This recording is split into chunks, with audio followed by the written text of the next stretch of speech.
evening, y'all. Merry Christmas. It is Christmas Eve here in Houston. And of course, I thought, let's get in the kitchen and bother one of our good friends, Chef Chris Williams. He's not busy, y'all. No.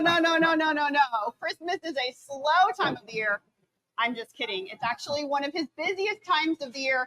There's a lot to talk about, but we wanted to, first of all, congratulate you on your recent Michelin designation. We saw you on that big screen. That was amazing. It was crazy. It's an amazing honor. Like, I've been a student of Michelin for the past 25 years, chasing stars all over the globe, and to have them come to Texas and have us be a part of that inaugural group to be recognized was it's an amazing honor. It was so cool. I watched the stream. I stayed up late. I was videoing, and then I didn't know if I was gonna be able to see you. There were so many incredible Houston chefs and hospitality professionals recognized that night. But I was so happy to see when they singled you out, brought you to the front of the stage. I feel like you should be there. You're an important part of Houston's history. Well, I mean, I really appreciate that. I was not prepared for that moment at all, as anybody who heard what I said knows. Yeah, but it was honest. It was authentic. Yeah, it was definitely genuine because there was no planning on that moment. Yeah. So, yeah. A lot of people were watching. Yeah.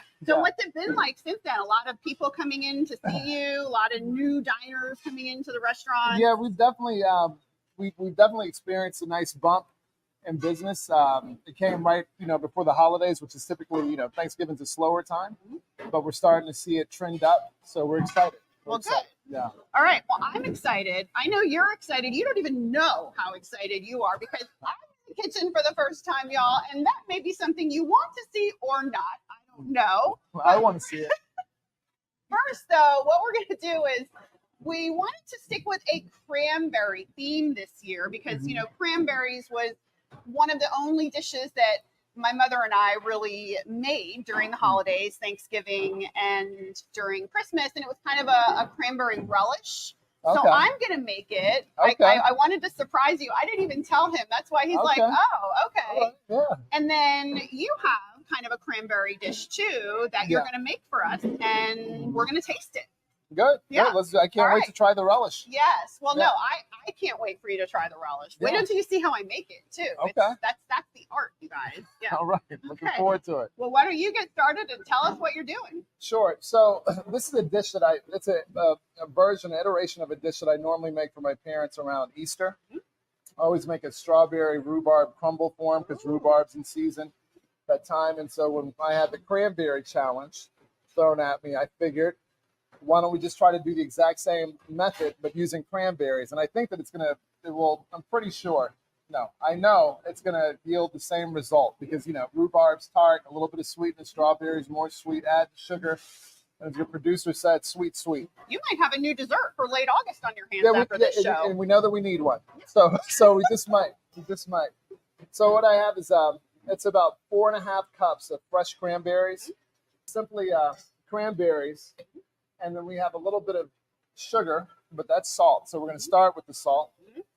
So just a little bit of salt. And I add salt to all desserts just because they're just flavor enhancers. So it doesn't matter if it's a sweet dish or savory dish. You want a little salt to enhance what you're doing. And then we have about a half a cup of sugar. And then we put in the Christmas spices. We have a little ground nutmeg, some allspice, cinnamon, of course. And then we just have the juice of 2 fresh oranges, leads to about a 1/4 cup. It's a little brightener. And then we have flour. I should say where we are, by the way. Please do. While you're cooking, we're at the Community Collective, so right here in Southwest Houston. And Chris, why don't you tell everybody what the Community Collective is? So the Community Collective is a building that's meant to be a small business incubator. It's the base of operations for 1913, which is our nonprofit, which did 1 million meals during the pandemic, and now we switched focus to farming. But we also serve all of the Bezos Day One Academies in Houston, and we serve Amani, which is HBCU for babies, which is right next door. We've seen them. Yeah. Yes. They're brilliant. They like to come in the kitchen and visit. They like to look and ask little questions, and they're just sweet. And It doesn't matter what kind of day you're having or morning you're having. They don't care. Yeah, no, the laughter, because it just echoes through, because it's at the other end of the kitchen. And all of a sudden I heard a bunch of little kids giggling. And I'm like, oh, what a nice little infusion of joy. It really is. I mean, in professional kitchens, you don't get those kind of opportunities. So it keeps everybody grounded. It reminds us what we're actually here for. And we're going to talk a little bit later about what they do here. You might think, well, we know Chris from seeing him at Lucille's. We see him at Rado Market or Late August, but this is where he spends a lot of his time, because he's also feeding, like you mentioned, people every single day. Those schools are getting meals. I think about 700 students, you said, every single day. Yeah, it's about 750 students, 5 days a week, breakfast, lunch, dinner. That's amazing. Take-home dinner. And they're going to start up here in a little bit, so we're going to show you guys that in a little bit in the episode. All right, back to the cranberries, because they're the star of the show, baby. Let's go. We've mixed this up, and it's kind of pasty, right? So you got your sugar. You have your sugar, you have your salt, and you have your baking spices. And this is what I love about it, because it's the simplest thing. You make that base mix and you let the fruit do the rest of the work. You put that in the bottom of the pan, and you can use the casserole dish or whatever you want to use for this. And so that's really the most difficult part of the dish. Then we top it off with a crumble. So I love making fresh crumbles. This one's just made with quick oats, brown sugar, flour. You could use cassava flour if you want to do something gluten-free. Texas pecans, and a little bit more bacon spices as well. Oh, and of course, butter. Butter makes everything better. Yeah. And if you don't want to use butter, I don't really have an alternative for you. Margarine, I guess. You may have some questions for them, but that's another. Yeah. I mean, you can reach out to me, and we'll figure it out together. But this is a family recipe, or iteration of a family recipe, and we're butter advocates. Now, you probably know the quantity of butter and sugar. At this point, your ratio, you're pretty secure. Do you go for a really sugary? I don't want it to be too sweet, because a lot of the sweet is in the bottom with the fruit. Okay. I want this one to be more savory. I want the butter and the crunch to be the star. And this is just to be like a nice little vessel to carry the fruit. Yes. Now, how do you ensure the crunch? Is that in the baking process? Yeah, it's in the baking process. You do it in an oven at 325 degrees, 40 minutes. And then also when you're grinding up your pecans, we use Texas pecans, but you could use almonds, you could do macadamia nuts, whatever you want to do. You don't want to crush them up too much.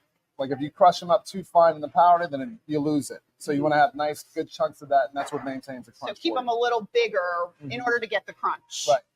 Good tip, Chris. Good tip, Chef Chris. All right. And then can I show you? Yes. What happens? We have the finished product. Yeah. We are not magic, but we did prepare. We want to show you guys what it looks like. Oh, it looks, Yeah, so this is one of my family's faves. So you see how it's still crumbly there? This is the perfect Christmas Eve or Christmas dinner. Just relaxing at home with the family. This is the day that you indulge. A little bit of fresh fruit. Now. I gotta chef everything up a little bit. Chef it up. I gotta chef it up, sugar it up, fatten it up, whatever you want to call it. I love it. I love this. All right, we got it.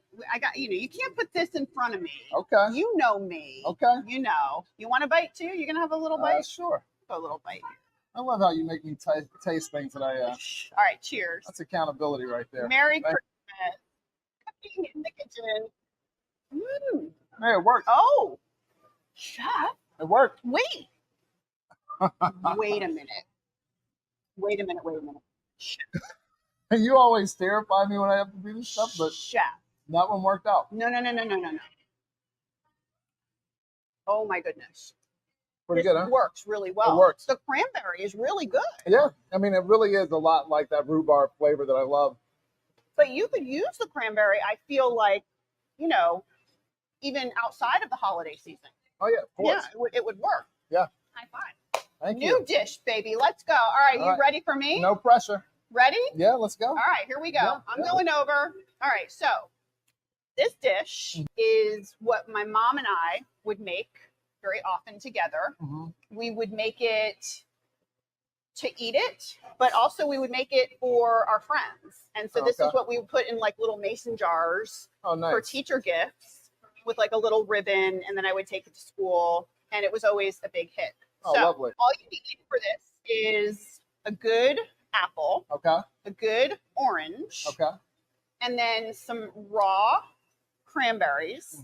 So what I'm going to do is I'm going to put, they're washed. So I'm putting the raw cranberries. I'm putting, we're going to cut apple. So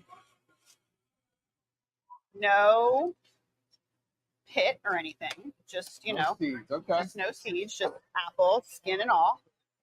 You like my cutting? I'm a little worried about your fingers, but I trust this in your first time. Who's the one that gave me this huge knife? That's true. Like, you put me in a kitchen now. You put me in a kitchen. Here's the area where I think you're going to be a little surprised. Cut the orange. We're putting the whole orange in. All right. Rind included. I love it. Okay. Don't waste anything. The rind, but I'm cutting carefully to make sure that there's no, there's no like stickers or glue or pits or anything. So rind included. No, well, like the outside stickers. Yeah. And the other thing too is you want to go to the grocery store. You do want to look for a pretty orange because you're eating the rind, right? So you don't want like any crusty rind in your. No crusty. No crust allowed. Do you have a preference on the apples that you use? I'm a big like organic sweet. And I think the sweet goes well with the raw cranberry. Now, here's where we go. Interesting. This is where you can be a little subjective. I like a lot of sugar. So we're just gonna, I don't really know. You gave me these plastic. I don't know what the measurement of this 4 is. ounces. 4 ounces, okay. That's a half cup. That's a full cup. All right, we'll just go a little bit more. Okay, let's go. Yeah. There we go. Yeah. And then we'll put is that right? Yep. We'll put the blender top on, and then I'll let you turn it you on. Want me to do this? Okay. See. Let's hope that it cooperates with this. Yeah. All right, so I jammed the blender, obviously. No, this one just needs a little coaxing. Oh, okay. 1 second. Should I mix it with this knife right here? Yeah, I'm going to bring a rubber spatula for you. That's what I would have done. I would have just been like started stabbing it. I can. I mean, See, I would have broken my... I only know this because I've ruined so many spatulas. This is literally what happens every time I try to cook something at my house. I break things. Do you really? Yes. I'm going to try to put some liquid in it. Yes. Yeah, just a little something to get her going here. There we go. These are a little different than the house blender. They're super powerful, but they're also very, oh my. I've never heard it make that noise. What is this? This is what happens when I come into the kitchen. Did you have some rocks in there too? You see, this is literally what happens. All right, let's get some more. more orange This is why we don't do this very often. Give me 1 sec. Okay. Hold on 1 second. I mean, I'm kind of just tempted to like just mix this up like this.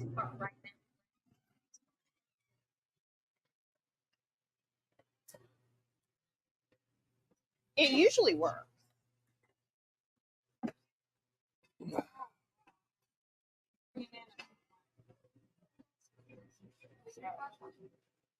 I have something here that can handle this recipe. So we got to go high powered. There we go. I squeezed some orange into it. Should we try it one more time or no? You can give it one more go. Give it one more go. See, this is all right. Let's push it down. Uh-oh. We burnt. Oh. It was going. Yeah, it was going. That's all your recipes need. Just a little bit of time. Just a little bit of marination. These want to keep you on your toes. We looks like we're making some progress. Down. Okay. We're gonna pause it. Push some fruit down. Oh, we hear the There go the kiddos. babies. So how many times a day do they go into that area? Breakfast and lunch. And then also for the few that stay for extended day. Yeah. All right, here we go. Another. It's looking good. It is actually very good. And All right, let me give it another push. and you know, like you could put a little bit of orange juice in there too if you wanted to. I like liquid this it approach though, where it's up. really just the juice of the fruit that you're using. Yeah, yeah. Very natural, very easy. And no waste. I mean, that's a No big waste. part of what we do. Yeah.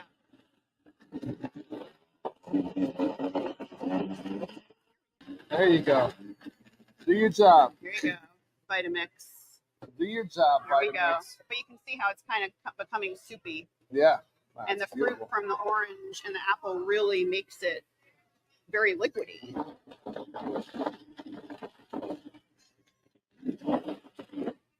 There we go. Almost.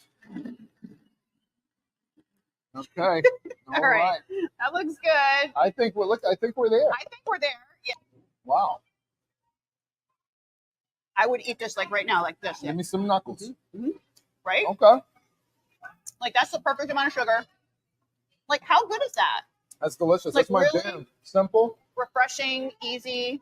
4 ingredients: sugar, cranberries, apples, oranges. And using the whole orange. I love that because you're not wasting anything. Yep, using the whole orange. I mean, you got to scrub it really well, like scrub the rind really well. Yeah. But it makes for great, like it's you know, you can put it in a little glass container, give it away as gifts.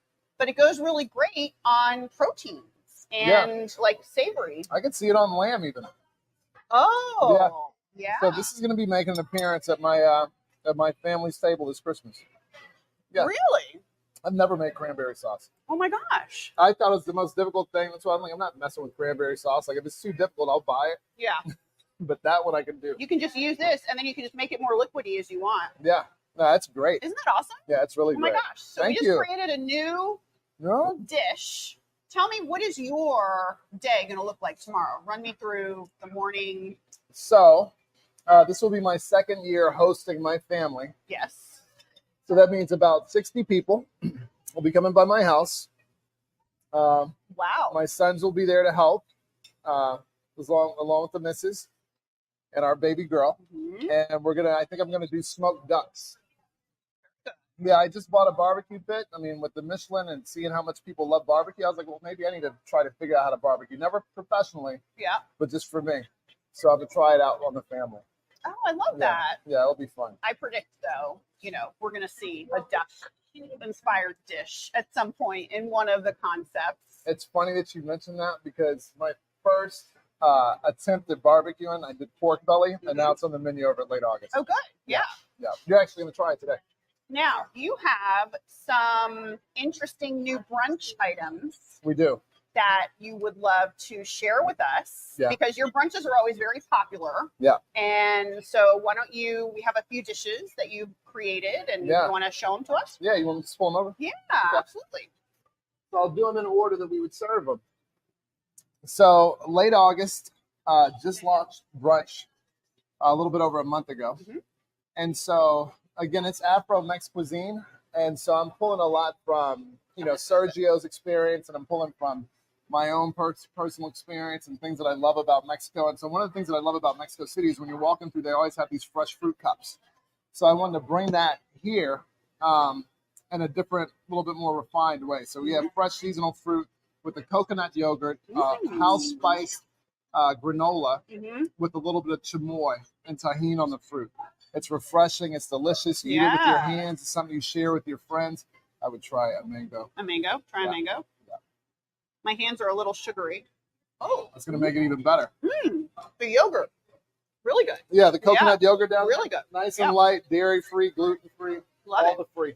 Oh. So this one, Yes. we were talking about barbecuing.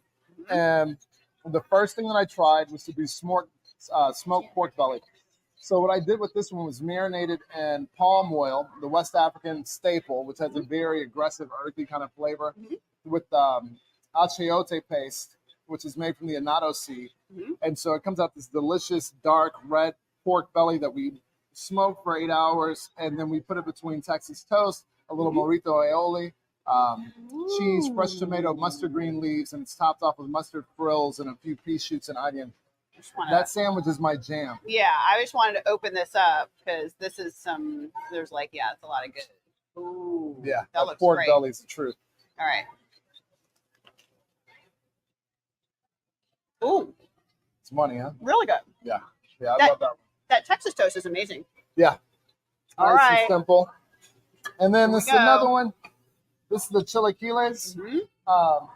This one is a different take on the standard, which is normally served with avocado cream and roasted chicken and all that. This one we have a salsa that we make in-house using, again, the palm oil as a base, which gives it a different flavor and a different dimension. Yeah. Topped off with the poached eggs. We have crispy plantains in there as well, avocado cream, and the avocado. All right, y'all. So, like I said, this kitchen is about to get really busy, and I'm really excited to show this to our Fox 26 viewers because I think it's something that a lot of people don't realize, that you have all of these amazing restaurants that are feeding people at night, but by day, of course, this is where you're doing a lot of prep. You're feeding school-age children. So tell everybody a little bit about what is taking place right here. And I can't believe this happens every day. It does. I mean, it's a blessing to have the opportunity to do it.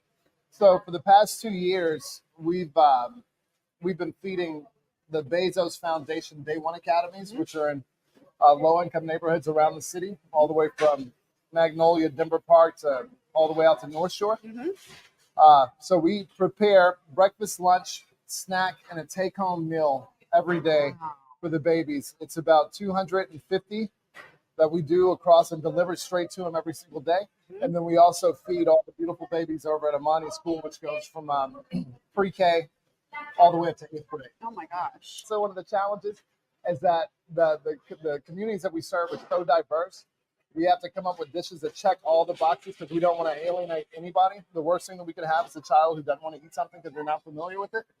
So we want to make everything approachable, delicious, and fun. Vegetables are still a challenge. Yes.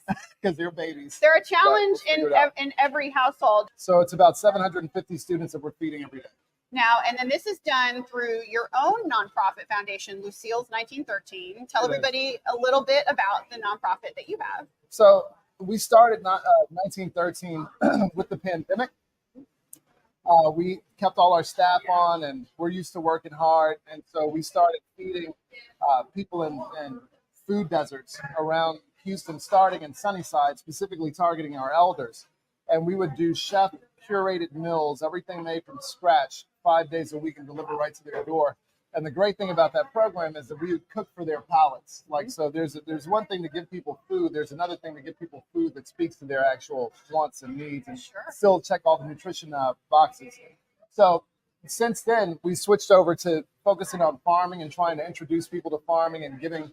We literally grow to give. So there's a farm behind us, which we use kind of our test farm to see what crops we can work with. And then in Bates Allen Park in Kimmelton, which is 45 minutes south of here, we have a larger farm on about 7 acres. And there we have some amazing work going on, working with Mayor Humphrey and Commissioner McCoy and the county judge's office, KP George's office, and Shanika Smith. And what we're about to launch now is the first, it's a pilot program, but we're creating the cyclical culinary agricultural exchange program. So, I'm sure you're familiar with that acronym CSAs, which is community supported agriculture. To me, that's more of a marketing term. I want to make it like a true action phrase. And so what we're doing is we're getting the residents of Kendleton to buy into composting. We pick up the compost, we compost it for it, we turn that fertilizer into the land. And also they have they have access to the fertilizer as well. And in return for their efforts, we will then deliver fresh boxes of produce straight from their farm to their doors. All right, you guys, that does it for us here at the Community Collective. It is Christmas Eve, and this guy has 60 people to cook for tomorrow on Christmas. Thank you so much for joining us today. Merry Christmas, happy holidays, and we'll see you guys next week on another episode of Foodies and Friends on Fox 26.